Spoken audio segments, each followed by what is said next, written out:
What's going on, guys? It's Greg from East Coast Eyes, and welcome to another weekly update where I'm going to give you everything you need to know about what happened in lacrosse last week and what we've got on deck for you this week. So first off, if you saw our announcement earlier, we've now listed all of our heads, shafts, and complete sticks on our website for the first time, ecdlax.com. This is an effort to try and keep the lights on here and as many people as employed as possible, as obviously the shutdown of lacrosse has affected our business. So now fast and free shipping, you can get heads like the DNA, shafts like the Carbon Pro, or complete stick for the Bravo 1, and also the mesh and apparel that you've always gotten on ecdlax.com. In that same vein, apparel is launching on Thursday, our spring apparel line, which includes new hats, new tees. We're really excited for it, and we're really pumped to take it on tour with the PLL, but we're going to be bringing it to you online so you can get it from your home. So that's coming on Thursday. Stay tuned for that drop. In addition, this week we're shipping our first medical face shield order to a hospital, 1,000 units, and we're going to look to increase our production quantities as the weeks go on, and also list them on our website for smaller orders, so stay tuned for that. Also, we finally crossed 150,000 subscribers. So thank all you for subscribing, for watching. It means the world to us, especially during these times. So this is a sneak peek of a giveaway collaboration we have for 150,000 subscribers with Mueller Corp and Cascade. So just a little part of it. Stay tuned for that coming soon. We've also got 300,000 followers on Instagram now, so that will be part of that giveaway. And finally, as part of this week's Q&A, before we get into it, if you leave a question down below for me to answer next week, you'll be entered to win this piece of reverse storm striker. So leave me a question, literally anything you want.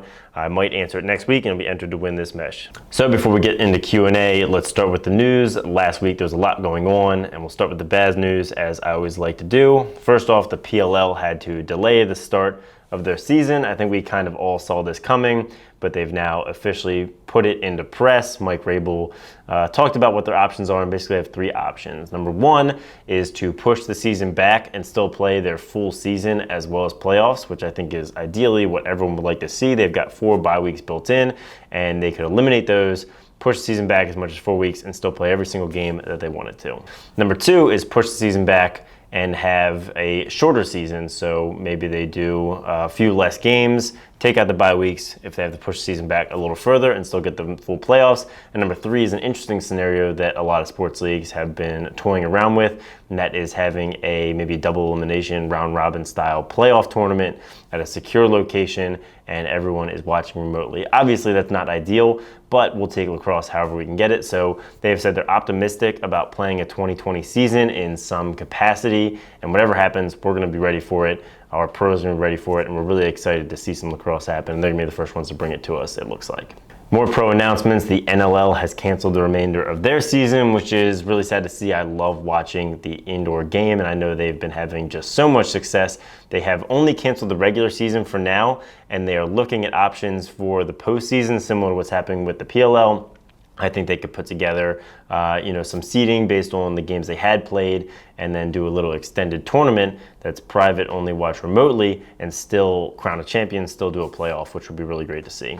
Out of the college game, really big news here, and that is that Princeton and Yale, it looks like right now, are not gonna allow seniors to withdraw and re-enroll in order to gain that extra year of eligibility. Like we talked about before, Ivy League schools don't allow graduate students to play athletics, and they have said that no student should withdraw for athletic purposes. So that means that T.D. Erlin and Michael Sowers would not be able to go back and play at Yale and Princeton respectively. And Sowers has officially entered the transfer portal for 2021. That means he's up for grabs, and he's obviously the most sought after recruit in the transfer portal. There's a lot of talk about where he'll go. Me personally, I'd like to see him in the blue and white up at Penn State. You've got Ament leaving, Mac O'Keefe staying. The Sowers-O'Keefe combination would be unbelievably fun to watch, but who knows where we'll go. It's a decision largely based on academics, and there's a lot of things that go into that. So good luck to him and the rest of the guys as they continue to make their decisions.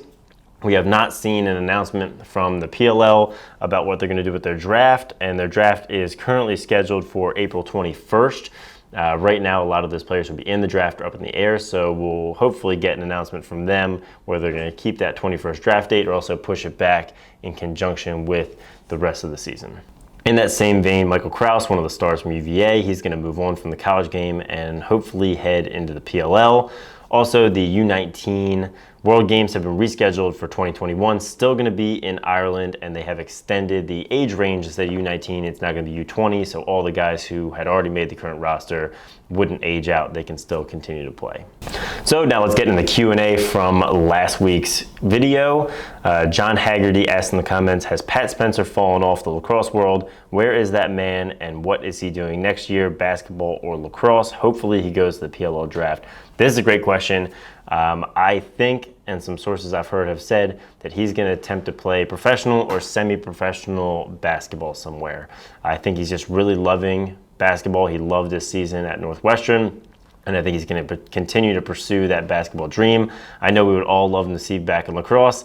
It is possible that still happens, but I believe he's leaning towards basketball. Shane Weimer asked, do you know anything about the World Series of Youth Lacrosse? Also, congrats on 150K. Shane, thank you.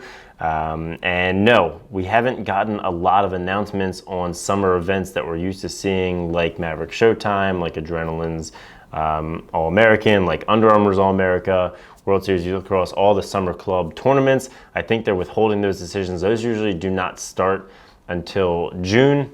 So I think they have a little bit of time to make those announcements, but I'm still really holding my breath and really hoping we're going to at least get all those summer tournaments we're used to seeing. Maybe they'll be pushed back a little bit into July, but I really hope we're going to get to go film UA All-American and all that regular summer content. So we'll just have to wait and see. So thanks for watching, guys. Again, make sure to leave your questions down below for me to answer next week. And if you do leave a question, you'll be entered to win that mesh, which I have now lost. So thanks for watching. Maybe like if you liked it, subscribe if you haven't, and have a great day.